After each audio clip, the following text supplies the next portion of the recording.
Fala, minha galera do Primeirão! Tudo bem? Estou de volta porque está no ar a nossa segunda parte da aula de História.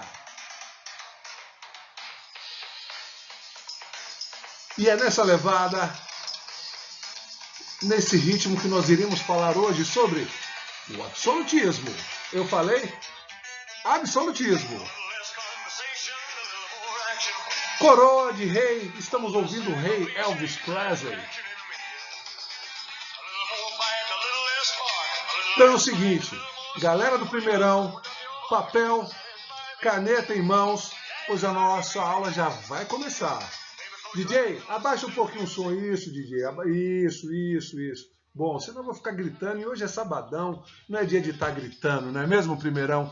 Galera do Primeirão, brother, firmeza na fita, mano, certo? Então é o seguinte, hoje nós vamos falar sobre o absolutismo, né? Sobre o poder absolutista. Vamos ter que voltar um pouco na história, lá na Idade Média. Nós já falamos muito sobre a Idade Média, sobre o feudalismo. Vamos voltar um pouquinho lá para compreendermos todo esse desfecho a chegar ao absolutismo.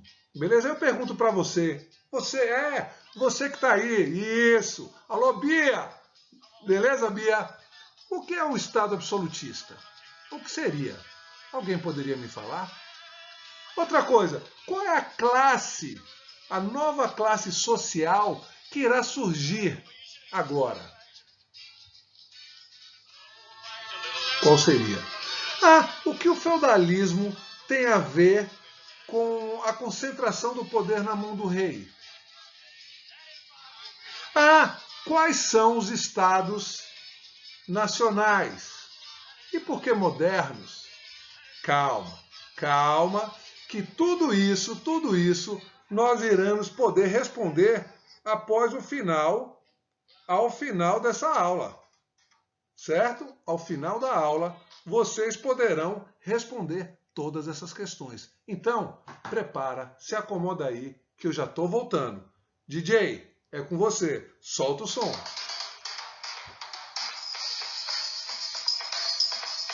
É só um minutinho, já estou chegando. Não sai daí, é um segundo, melhor dizendo. Beleza? Estou voltando. Pronto, agora sim, chegamos e vamos começar a nossa aula de hoje. Vamos falar sobre o Estado moderno. Professor, e por que Estado moderno?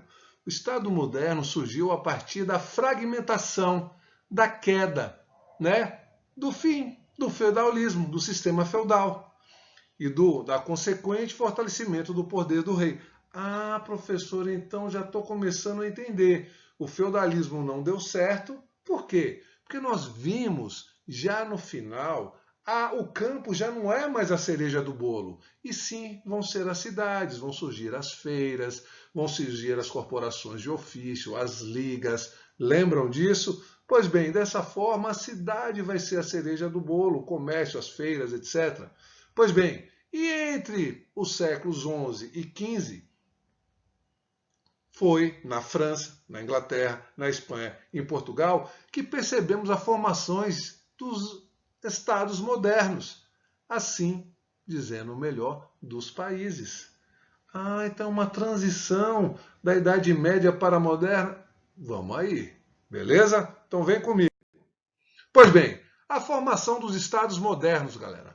A formação dos estados modernos se deu com o aumento do comércio, como eu falei antes, né? O surgimento, né, de rotas terrestres, onde vocês lembram da Rota da Seda, de longas distâncias. A partir do século XI, os reis puderam aumentar e melhorar a arrecadação dos impostos, lógico, obtendo assim mais recursos. Com isso, puderam formar exércitos profissionais, né, bem treinados, aonde eles poderiam, né, com o uso da força, né, obter todas essas vantagens e pagar funcionários, é claro, para administrar o reino.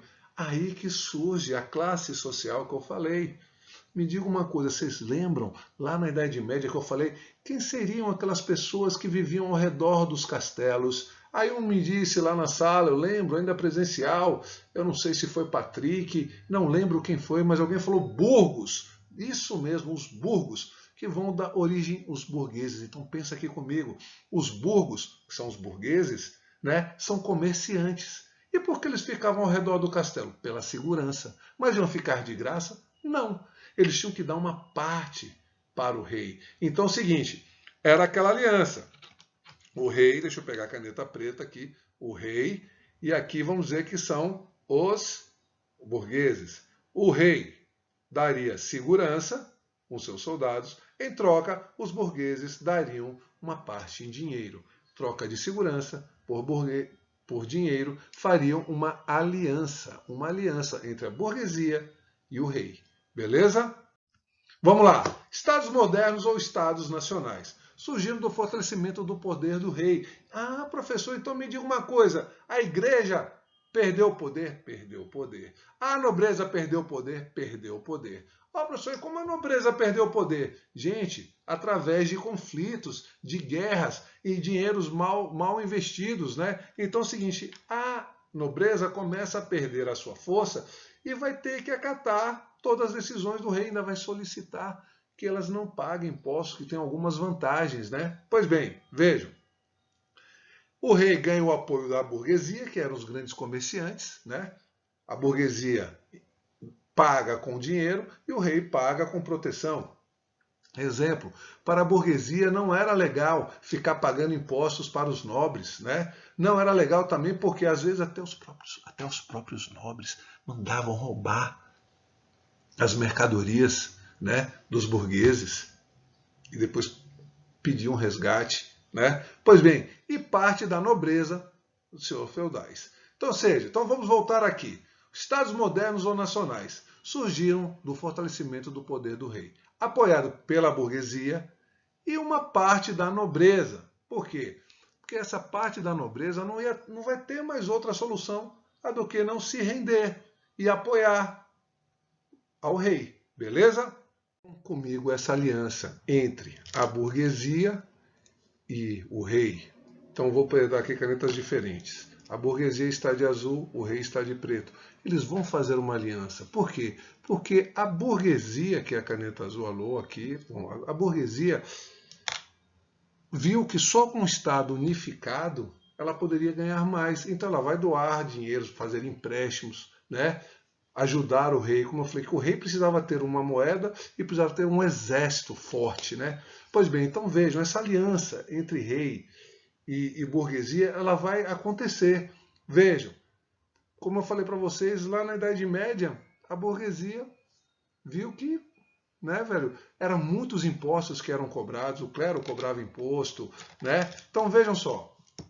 Então, somente com o Estado unificado, com a mesma moeda e somente o poder central cobrando impostos, só o rei cobrando impostos, a possibilidade de ganhos comerciais por parte da burguesia só aumentaria. Então, o que acontece? Preste atenção. A burguesia ajudava o rei, dava dinheiro, em contrapartida, o rei dava toda a segurança que a burguesia necessitava. E ambos vão querer o quê? Fortalecer cada vez mais essa aliança. Então pensa aqui, se você é um comerciante, sua carga chega toda certinha, não é desviada, né? Não é roubada. Me diga uma coisa, o seu comércio vai desenvolver? Sim, ainda mais injetando dinheiro e tendo a segurança, né? A contrapartida do rei. Vocês estão me entendendo? Entenderam mesmo? Então vejam, é essa aliança, né? A burguesia entra com dinheiro e o rei entra com a segurança total para que a burguesia e o seu comércio não fossem mais saqueados. Porque, como eu falei antes, né, ou vocês vão ouvir falar aí depois, que a própria nobreza, né, ia lá e mandava roubar, né, os produtos dos burgueses e depois pediam resgate desses produtos. Beleza? Se ligou? Então vamos continuar. Bom, uma parcela da nobreza apoiou o fortalecimento dos reis, porque tinham empobrecidos, como eu falei, com crise econômica que atingiu a Europa no século XIV e XV, e também por conflitos de guerras. Muitos foram para as cruzadas, né, etc. E passou a defender os favores reais. Queriam conservar os privilégios com a isenção de impostos, recebimento de alguns cargos, etc. Então elas queriam fazer aquela política de boa vizinhança. Também, coitados, já não estavam mais podendo fazer nada. Beleza? Então, galera, presta atenção nesse slide que vem aí. Agora, escuta só.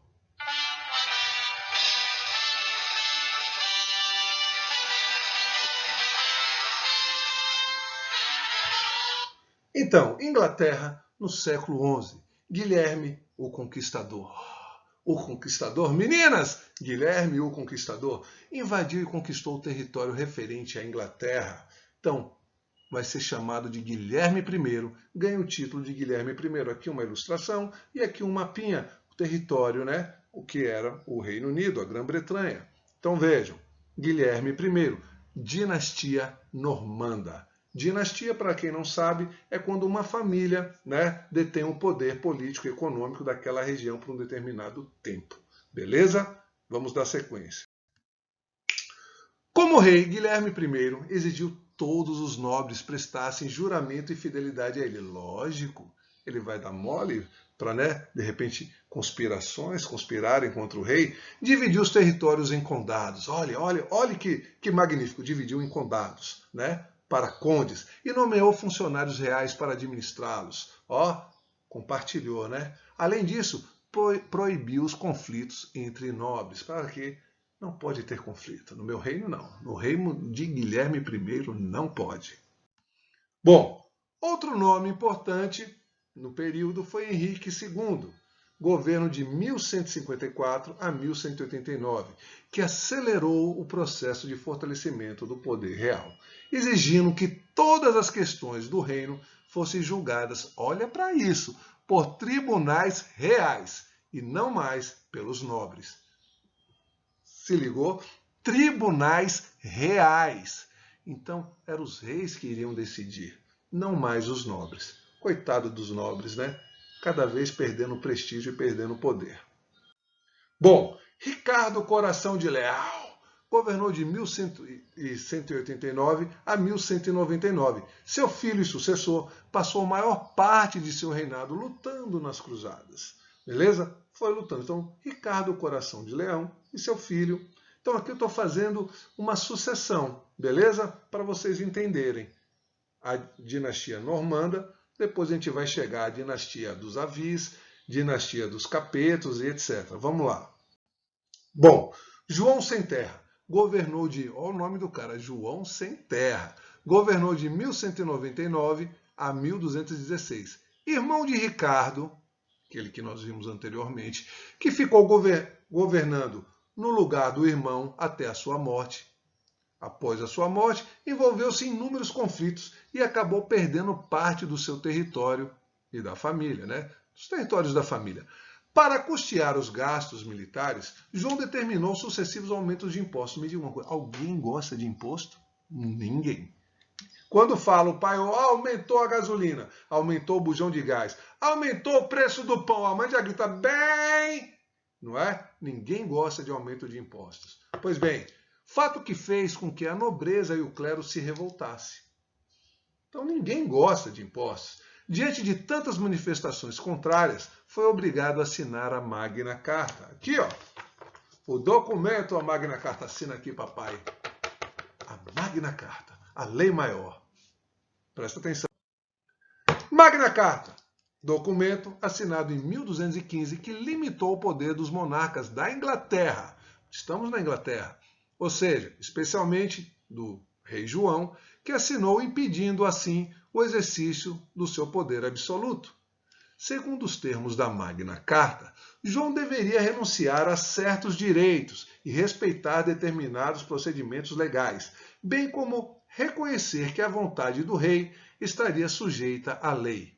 Na prática, a Magna Carta deu início à Inglaterra, uma monarquia parlamentarista.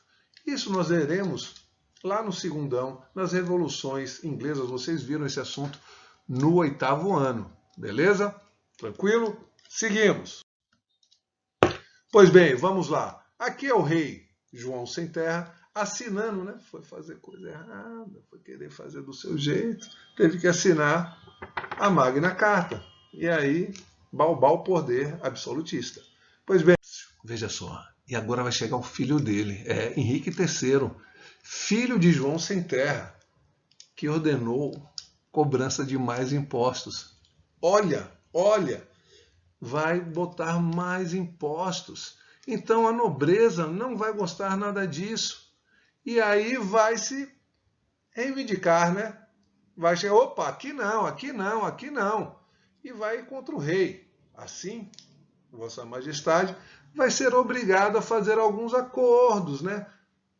Ou seja, e para isso vai negociar com os nobres que se rebelaram, que não gostaram do aumento dos impostos, e começam agora, né, a participar de um grande conselho, ou seja, administrar o reino. Beleza? Vacilo.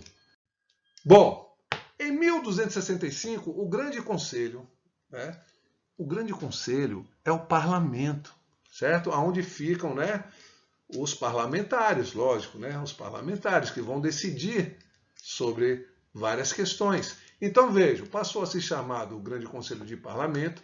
Depois da sua criação, o parlamento acabou se tornando um local de reunião sobre questões financeiras, políticas, jurídicas, entre outras, como eu falei aqui no instante, entre o rei e os membros da nobreza e do clero. Então, ó, rei, nobreza e o clero.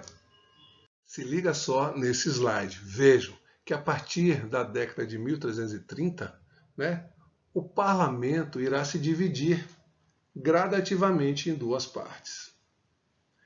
De um lado, né, os tops da galáxia, que pertenciam os nobres e o clero, representando a Câmara Alta. E os representantes dos condados e os burgueses, representados na Câmara Baixa. As câmaras, elas funcionavam separadamente. Então vejam, a alta e a baixa. Pois bem, e isso fica bem claro, estamos na Inglaterra, beleza. Porém, quando vocês forem estudar, né, forem pegar novamente a Revolução Francesa, né, onde vocês vão ver que o parlamento, né, a Assembleia, melhor dizendo, ela vai estar dividida, né, em 3 estados. E aí que vocês já começam a compreender, tanto na Inglaterra quanto lá na França, como funcionava o parlamento. Beleza? Mas a origem do parlamento é em inglês. Beleza? No Brasil também vai ter parlamento, mas é uma outra história, né? Uma outra história lá na época da monarquia aqui no Brasil. Beleza? Então, galera, paramos aqui na Inglaterra, dinastia Normandia, né? E aí veremos durante as outras aulas, né, a dinastia Avis de Portugal, a dinastia Bourbon da Espanha, a dinastia Capetinga da França. Então paramos aqui. Eu tinha que falar um pouco dessa sucessão dos reis, né? Eu tentei falar de uma forma tranquila, mais fácil para vocês verem o que cada um fez, quem acertou, quem não acertou, mas calma. Quando chegarmos na França, vocês vão entender também. Tá bom? Espanha e Portugal. Beleza, galera? Então, bom final de semana a todos. Aguardo vocês na nossa aula quarta-feira, tá bom? Um grande abraço. Olha, tem agenda, hein? Tem atividade para casa. É bom, se eu fosse você, eu ia lá conferir. Beleza?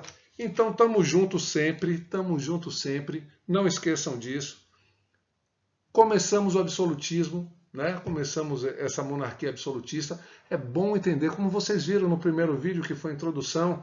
Hoje temos o quê? A democracia, graças a Deus.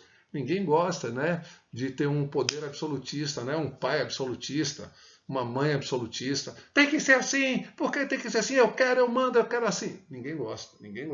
Então vejam, muito bom que a monarquia absolutista já se foi. Hoje, a democracia, a república, né, que tem no Brasil 3 poderes, o poder não está centralizado na mão do presidente, então, executivo, legislativo e judiciário, isso é legal, certo? Fica numa forma, né, o poder não está centralizado, porque senão o cara quer mandar em tudo, é ou não é?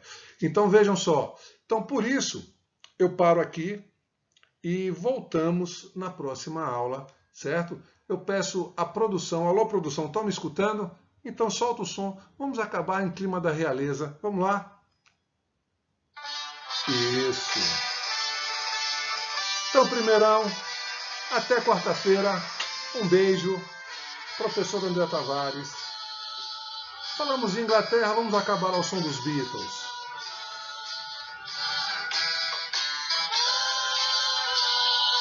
E um recado, tem agenda, hein? Tem atividade para casa. Até mais. Vem comigo.